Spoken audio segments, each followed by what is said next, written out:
Olá pessoal, tudo bem com vocês? Sejam muito bem-vindos aí a mais um módulo, a mais um mapa, né? E agora de residencial. Espero que vocês façam um excelente trabalho e estou aqui para dar algumas diretrizes então para vocês sobre como vai acontecer este trabalho, né? Este projeto de arquitetura residencial, tá bom?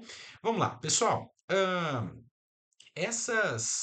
Este mapa, na verdade, esta atividade, ela é uma atividade que vai levar vocês, conduzi-los a uma situação de projetação, tá? Então, de ação de projeto para uma residência. Imagino que seja o primeiro projeto de vocês. Se não é o primeiro projeto, vocês vão ter um pouquinho mais de facilidade. Entretanto, é um projeto que não é para ser muito complexo. Tá? Uma grande dica para este projeto é veja ele, entenda ele como um projeto simples, entenda ele como um projeto básico, e assim vocês vão conseguir ter aí um melhor aproveitamento deste projeto residencial, beleza? Então você vai criar esse projeto do zero, não é para criar a partir de outros projetos, tá bom? É para você criar a partir do zero este projeto. E eu vou dar algumas dicas aqui para vocês trabalharem este roteiro, tá bom? Primeira coisa, pessoal, é que vocês devem ler o roteiro na íntegra.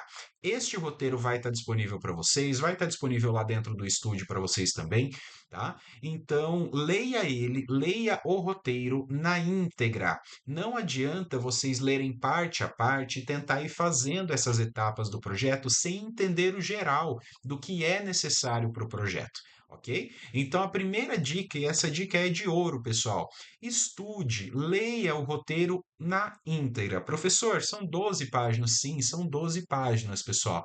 Mas são 12 páginas que vocês vão ter para entender todo o projeto, todas as etapas do projeto. Isso é necessário para que você veja, entenda o projeto de forma global. Entendeu de forma global? Aí a gente pode ir passando parte a parte para ele, tá bom? O roteiro, então, ele está dividido da seguinte forma. Primeiro, estudo de caso, faltou um númerozinho aqui em cima, mas primeiro estudo de caso, opa, etapas a serem seguidas e o que entregar, ok? Vocês vão ver essas três etapas aqui nesse roteiro. E inicie o seu projeto já na primeira ou segunda semana de aulas. Por quê? Porque é importante vocês terem tempo para desenvolver, pessoal. É importante vocês entenderem que um projeto não se faz apenas em uma semana. Não se faz em um pequeno tempo, né? Um pequeno espaço de tempo, um curto espaço de tempo. Isso não acontece, tá? Este projeto, ele é um projeto que vai levar as 9 semanas para vocês produzirem. 8, 9 semanas para vocês produzirem. Então tenha ciência de que vocês precisam começar o quanto antes. Fechou? Vamos lá. Outra coisa bastante importante, coloquei aqui até grifado, olha só. Aproveite ao máximo os encontros telepresenciais que terá no decorrer do módulo, pois estes serão de grande ajuda na produção de seu projeto. Pessoal, vocês devem ter recebido aí algum comunicado, tá? Mas participem das práticas telepresenciais, os nossos encontros telepresenciais que acontecem aí às segundas-feiras comigo, tá? Então vocês vão ter aí a chance de terem práticas deste projeto para fazerem, desenvolverem este projeto aqui, beleza?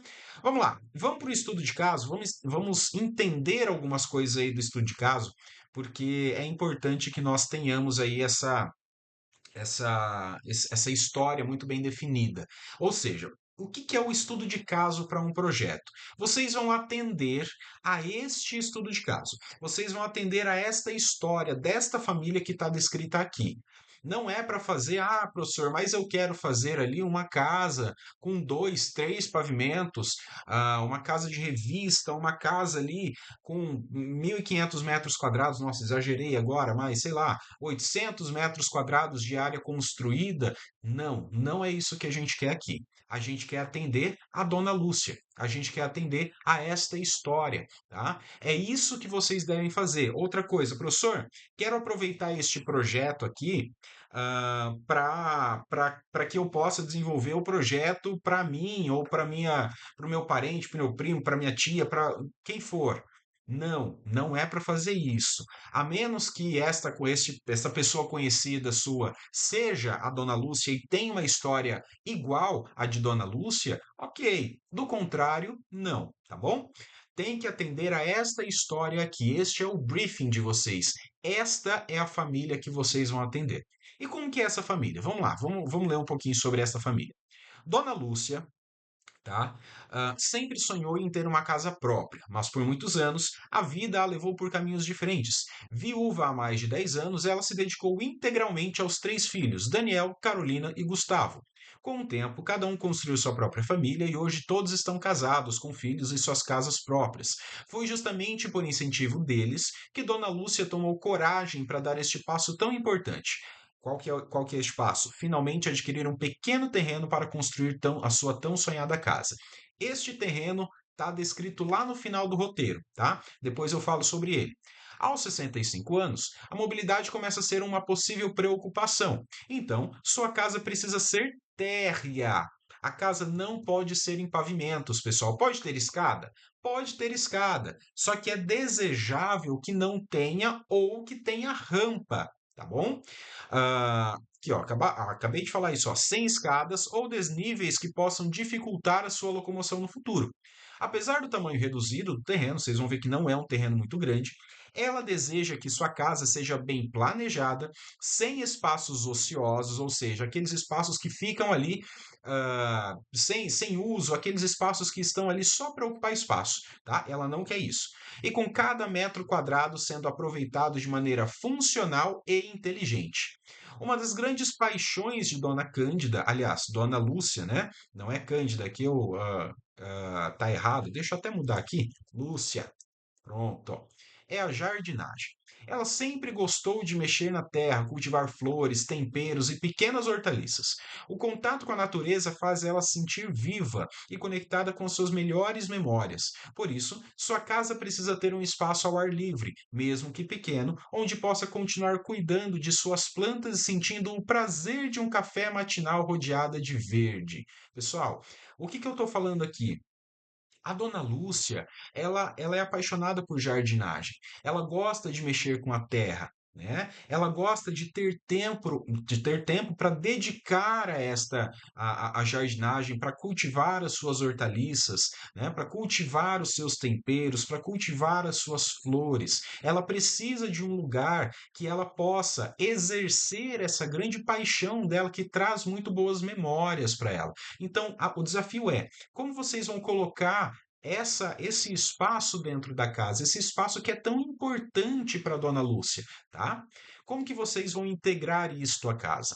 Além disso, enquanto dividia a vida com o tão amado Frederico, o seu Fred, aprendeu muito sobre a importância do contato com algum tipo de religiosidade. O seu Frederico, o seu Fred, ele era o marido de Dona Lúcia, tá? Por isso, durante muitos anos, Dona Lúcia e seu Fred se dedicaram ao budismo como forma de filosofia diária de vida. Dona Lúcia, ainda após a partida de seu marido, garante que essas boas memórias se mantenham firmes, ainda praticando o budismo em sua casa e gostaria que, aliado aos jardins, tivesse um pequeno espaço de meditação. Vale uma pesquisa rápida aqui de vocês sobre o budismo, sobre essa a cultura budista, né, de meditação budista aliada aí ao que diz a biofilia, por exemplo, aplicada à arquitetura, ou ao que diz aí alguma coisa relacionada a paisagismo, tá? Não é para fazer projetos de paisagismo, mas só de vocês conhecerem, só para vocês conhecerem como é para ser projetado este espaço para Dona Lúcia. Fechou? Que mais? Mas seu maior desejo é poder receber a família aos domingos, para o tradicional almoço. Com três filhos e suas famílias, as reuniões de família são momentos de alegria e conexão.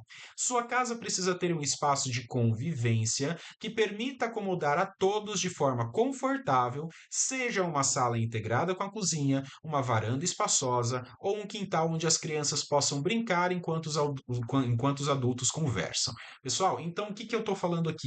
A dona Lúcia, ela quer essa reunião de família, ela quer continuar com essa tradição do almoço de domingo na casa dela. né? E agora a casa própria dela. Então ela precisa de um espaço para receber a sua família, para receber os seus filhos junto com as suas respectivas famílias, tá? Vão ser muitas pessoas, professor? Não sei, cabe a vocês definirem quantas pessoas cabem ali, né? Como você vai otimizar este espaço numa casa pequena e lembra, sem espaços ociosos, para que isso possa acontecer de uma maneira interessante, de uma maneira sem problemas ali na edificação da Dona Lúcia.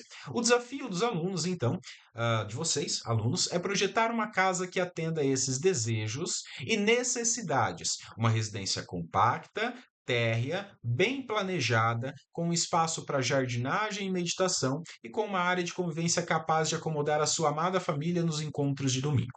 Beleza? Pessoal, aqui eu errei de novo, não é Dona Cândida, é Dona Lúcia. Pronto. Tá bom? Então, aqui, é esta família que vocês precisam atender. É a casa da Dona Lúcia que vocês precisam criar.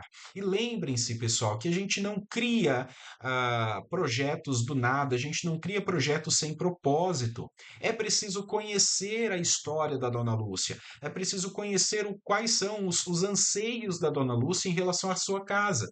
É preciso conhecer e se aproximar cada vez mais dessa história e conhecer o que é importante para Dona Lúcia, para que vocês possam projetar esta casa para ela. Tá?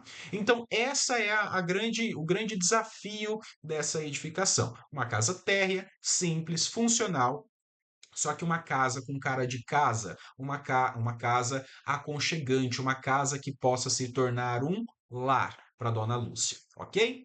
Bom, e as etapas que vocês devem seguir são essas cinco. Primeiro, análise de condicionantes, análise de correlatos, mínimo dois correlatos, croquis de estudo à mão ou com software, estudos de setorização e estudo volumétrico para chegar no anteprojeto. Tá bom, pessoal? É interessante que vocês entendam que chegar a nível de anteprojeto não é um projeto executivo. Vale também a pesquisa. O que que é um projeto executivo? O que que é um anteprojeto? Quais são as diferenças entre eles? Porque isso vai ficar muito, vai ser muito próprio. Né? Professor, preciso colocar todos os elementos técnicos, todas as cotas, tudo isso aqui no meu projeto? Não, você não está fazendo um projeto executivo. Lembra que você está fazendo um anteprojeto. Mais para baixo nesse roteiro, eu dou alguns exemplos para vocês sobre como vocês vão desenvolver. Depois eu vou pedir para que vocês leiam com muita atenção essas etapas de condicionantes, tá? Vou falar durante as aulas sobre condicionantes também, mas leiam com bastante atenção sobre o que são cada uma das condicionantes e cada uma das etapas que eu coloco aqui, tá bom? Rapidamente, condicionantes é o que dá as condições para você projetar. Tá? São as situações urbanas, climáticas, de bairro, topográficas, pessoais, programáticas e os potenciais do lote que vocês podem identificar. Tá? Então, são todas as situações, as informações que vão condicionar o teu projeto. Isso são condicionantes. Tá? Correlatos são obras que vocês estudam para que vocês tenham ali um pouco mais de compreensão de como acontecem estas obras que já estão feitas, tá? Eu tenho um vídeo de correlatos, vou pedir para o pessoal, para a mediação, colocá-la para vocês. Croquis de estudo não é uma etapa obrigatória, mas é muito importante que vocês desenhem, e desenhem à mão mesmo, isso é muito importante, façam um croquis, né? Peguem o terreno, imprimam o terreno e vai desenhando por cima, coloca ali um papel vegetal por cima e vai rabiscando, vai criando camadas no seu desenho. Isso é bastante importante, tá? Estudo de setorização e estudo volumétrico também vou falar nas aulas isso aí, mas vocês precisam setorizar a residência de vocês, vocês precisam estudar a volumetria da residência de vocês. Qual que é a diferença, professor? Setorização, nós estamos falando de setores. Numa casa, nós temos três setores basicamente. Que setores são esses? Social, íntimo e serviços. São três setores separados. Setor social é o setor onde a sua visita pode ir. É um setor onde é incluído ali, por exemplo, uma sala de estar, talvez a garagem até, né, a sala de estar que eu falei, uma sala de jantar, uma cozinha, talvez, né, um lavabo, tá? Então é onde a sua visita pode ir. Ah, minha visita vai até a área gourmet, vai ter uma área gourmet no meu projeto. Então, a área gourmet também participa da área social. Tá?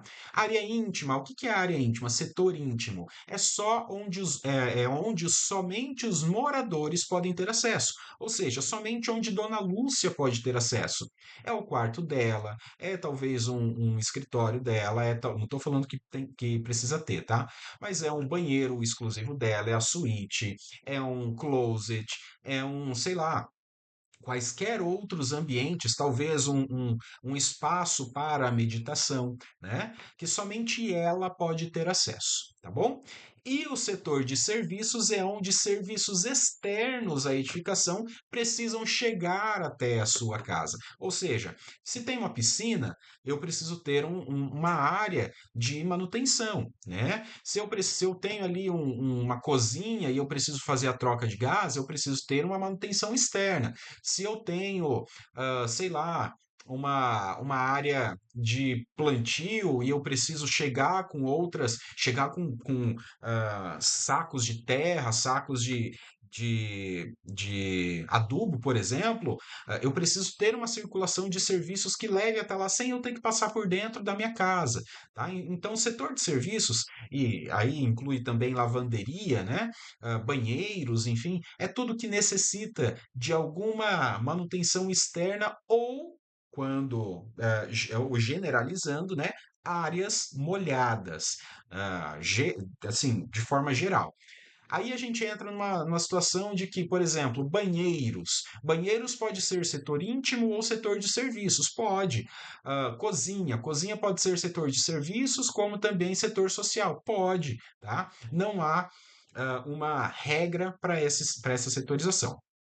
E estudo volumétrico é quando você estuda justamente a volumetria da sua edificação. Como que vai ser a externalidade da sua edificação? Como que vai ser essa volumetria? Como que vai ser a cara da sua casa, né? Como que ela vai esteticamente aparecer para você, beleza? Então dá para fazer alguns estudos, inclusive com maquetes físicas, beleza? Se for o caso. E o anteprojeto é a finalização de todas essas ideias, é a finalização de tudo isso que você projetou. Agora vocês vão passar para o desenho técnico, que é justamente o anteprojeto, tá bom? E aqui tem algumas imagens de como podem ser feitos esses projetos.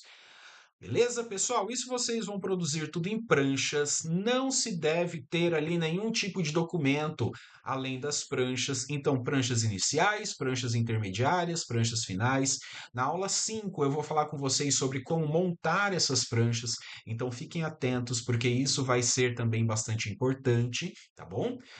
E como apresentar os desenhos feitos em tamanho A3 ou A2, orientação paisagem com margens e carimbo técnico, beleza? Não é carimbo de prefeitura, é carimbo técnico, ok? Algumas regrinhas aqui. Todas as informações devem estar nas pranchas, todas. Não há, novamente, nenhum tipo de relatório ou nenhum tipo de outro documento que vá anexado às pranchas. Somente pranchas. Dica: procurem lá no Behance, tá? Quem não conhece Behance é uma rede social, tá? Como se fosse uma rede social, ah, onde as pessoas postam ali trabalhos, onde as pessoas postam itens de design que vocês podem buscar, algumas coisas de arquitetura. Então, busca lá, entra lá no site Behance, se escreve assim, ó, vou colocar aqui do lado, ó, Behance, tá? Desta forma aqui. Entra lá no Behance, pesquisa lá, projetos de arquitetura residencial. Entra lá no ArcDaily, assim, ó. Procura lá, projetos de arquitetura residencial, e vocês vão ver projetos maravilhosos nestes locais, ok? Como enviar os arquivos e aqui o terreno, pessoal. Ah, Fiquem atentos a esse como enviar os arquivos, tá? Peço que vocês leiam isso aqui. O lote a ser projetado encontra-se na cidade de Maringá, Rua Alto Curte, número 1047. Professor, eu sou de Minas Gerais, vou projetar em Maringá? Sim, você vai projetar em Maringá. Sou de São Paulo, vou projetar em Maringá? Sim, vai projetar em Maringá. Por quê, professor? Porque é mais interessante que vocês tenham diretamente um lote a ser produzido do que vocês escolham e percam tempo escolhendo lotes agora, tá bom? Então vocês vão projetar no lote já escolhido. Eu deixo as especificações aqui: zona 36, quadra 0, lote 0,25, testada de 13,3 metros. Testada é a fachada principal que fica para a rua, tá? Comprimento do lote 23 metros, recuo frontal obrigatório 3 metros a partir da testada, a partir do alinhamento predial, tá? Lateral 1,5 quando com abertura e 0 sem abertura, ou seja, se eu tiver janela 1,5 1 metro e meio de recuo, se eu não tiver janela, posso colar no meu muro, tá? Fundos, mesma coisa. Taxa de ocupação máxima 70%, então posso ocupar até 70% do meu lote, o restante deve ficar desocupado. Coeficiente de aproveitamento máximo 1,4, ou seja, posso construir até 1,4 vezes a área do meu lote. Qual que é a área do meu lote? Pega esse número, 13,3 vezes 23. Isso você multiplica por 1,4 e você vai ter aí o coeficiente máximo de aproveitamento, ou seja, potencial construtivo máximo da minha edificação, ok? Se vocês quiserem buscar a legislação vigente, que eu recomendo que faça, Lei Consolidada 1045 de 2016, 888 de 2011 e 1424 de 2024. Plano diretor, pessoal, é muito mais abrangente. Dica: utilizem este código aqui, código de obras, para vocês terem um melhor aproveitamento de tempo. Usa 1045 de 2016, tá bom? As outras são complementares, tão importantes quanto, mas complementares neste momento. Beleza? E o lote, ele está aqui, ó. Vocês vão procurar lá no Google Earth, no Google Maps, no Street View, qualquer coisa assim. E este é o lote que vocês vão projetar. É uma área bem pouco consolidada ainda, já está loteada, já tem algumas edificações, mas está começando a ter ali uma consolidação, um adensamento maior. Ok? Beleza? Ah, aqui como vai acontecer a avaliação, beleza? E é isso aí, gente. É desta forma que vocês vão fazer a tua edificação residencial. Fechou? Pessoal, novamente, convido vocês para as nossas aulas de quarta-feira. Não faltem as aulas, é muito importante as aulas ao vivo. Não faltem também, se vocês puderem participar de todas as nossas práticas presenciais acontecendo a partir da segunda semana. Segunda semana vai acontecer ali, se não me engano, dia 12, isso. Dia 12 de maio nós temos a nossa primeira prática presencial às 19 horas. O link está lá no estúdio para vocês, tá bom? Beleza, gente? Valeu, muito obrigado e estamos aí para qualquer dúvida. Falou, até mais.